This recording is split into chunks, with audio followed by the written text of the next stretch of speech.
Oppo F1s। এটার touch response এবং হচ্ছে যে মাঝখানে যে হোম বাটন আছে না, এখানে কিন্তু ফিঙ্গার বাটন, ঠিক আছে, এই যে এই বাটনটা, এটা কিন্তু বাটনও কাজ করে এবং হচ্ছে ফিঙ্গারপ্রিন্ট সেন্সর এই জায়গায় আছে।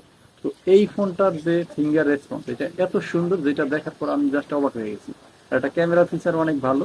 মানে এই ধরনের একটা ফোন দিয়ে মূলত ইউটিউবিং করা যায়। এই যে ফোনটা দেখতে পাচ্ছেন Oppo F1s, এটা দিয়ে আপনি চাইলে ইউটিউবিং পর্যন্ত করতে পারবেন, যে এটা ক্যামেরাটা এত সুন্দর।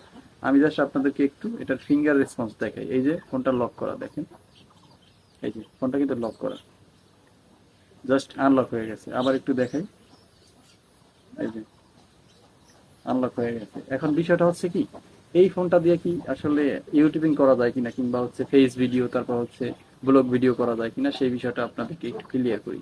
অনেকে মনে করেন যে দামি দামি ক্যামেরা লাগে, তাছাড়া ইউটিউবিং করা যায় না। তো এইটার ক্যামেরা একটু দেখেন, এই ফোনটার দাম কত হইতে পারে। জাস্ট এটা 2000 টাকায় কিন্তু এটা কিনতে পাবেন, এরকম হচ্ছে এই ফোনটা।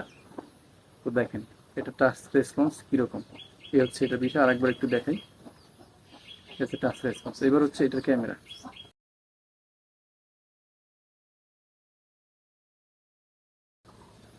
কতটা সুন্দর।